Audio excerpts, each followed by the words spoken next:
Jai Hind friends, I'm Major Gaurav Arya and you're watching the fresh news of the day. News from Pakistan, I've been talking to a lot of Pakistanis and they tell me that while largely the Pakistan Army and the ISI and their agencies have managed to keep Imran Khan away from the mainstream media, but much of Imran Khan's support comes from abroad and the Pakistani army has no jurisdiction in places like London, in places like Canada, in places like the United States of America or places like Australia, where most of the Pakistanis are, and they have no jurisdiction there. They can't tell the people.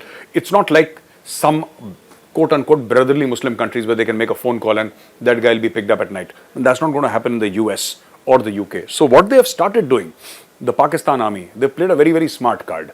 It's a bit cruel though. It's a bit cruel, but nonetheless, it works for them. What have they started doing? What they have started doing is figuring out, okay, who's this guy who's sitting in London and spewing venom against the Pakistan army? All right, identify him.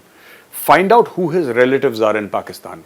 And then one by one, start picking up the relatives. This process has already started and my sources in Pakistan tell me that this has been going on for 2-3 days now. They've started picking up relatives of people who are spewing hatred against the Pakistan army. This is extremely dangerous because those relatives have got nothing to do with the people who are posting that content online against the Pakistan army. The relatives have absolutely nothing to do. But this is a way of emotionally pressurizing. Just imagine, there is some ex-guy, Pakistani with a British passport in London tweeting against the Pakistan army or creating YouTube content against the Pakistan army, and suddenly he gets a call from his relative, his uncle from Karachi, or let's say from Lahore. He gets a call from his uncle and his uncle says, son, your auntie's been picked up by the intelligence services, or the ISI came home and they picked up your aunt and I don't know where she is. This is the kind of pressure that the ISI and the Pakistan army is putting on these people, who are outside. And the last news from Pakistan, which I would like to discuss today, is this Asia Cup thing. I think it's absolutely gone out of Pakistan's hand because 3 major boards in Asia, Afghanistan, Sri Lanka and Bangladesh, have said no to the hybrid model.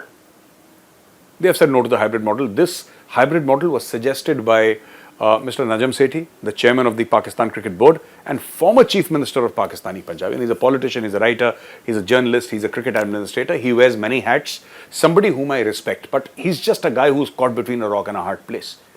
He said that, okay, if India does not want to come here to Pakistan, fine, that's all right. We can play these matches in the UAE. Now, nobody's agreeing to this format.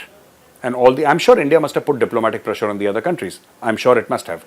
But the fact of the matter remains that these guys are not coming anytime soon to Pakistan to play the Asia Cup. Now, where does that leave Pakistan? I don't know. Is the Asia Cup going to go to UAE? UAE moves in as a player. Will it go to Sri Lanka? I don't know what the future has in store, but one thing is certain. Pakistan is logged. Pakistan is surrounded from all sides, mostly by countries who don't like Pakistan. So ladies and gentlemen, I hope you liked this video. If you did, please press like. I'll be back again tomorrow with some other fresh news. Till then, Jai Hind.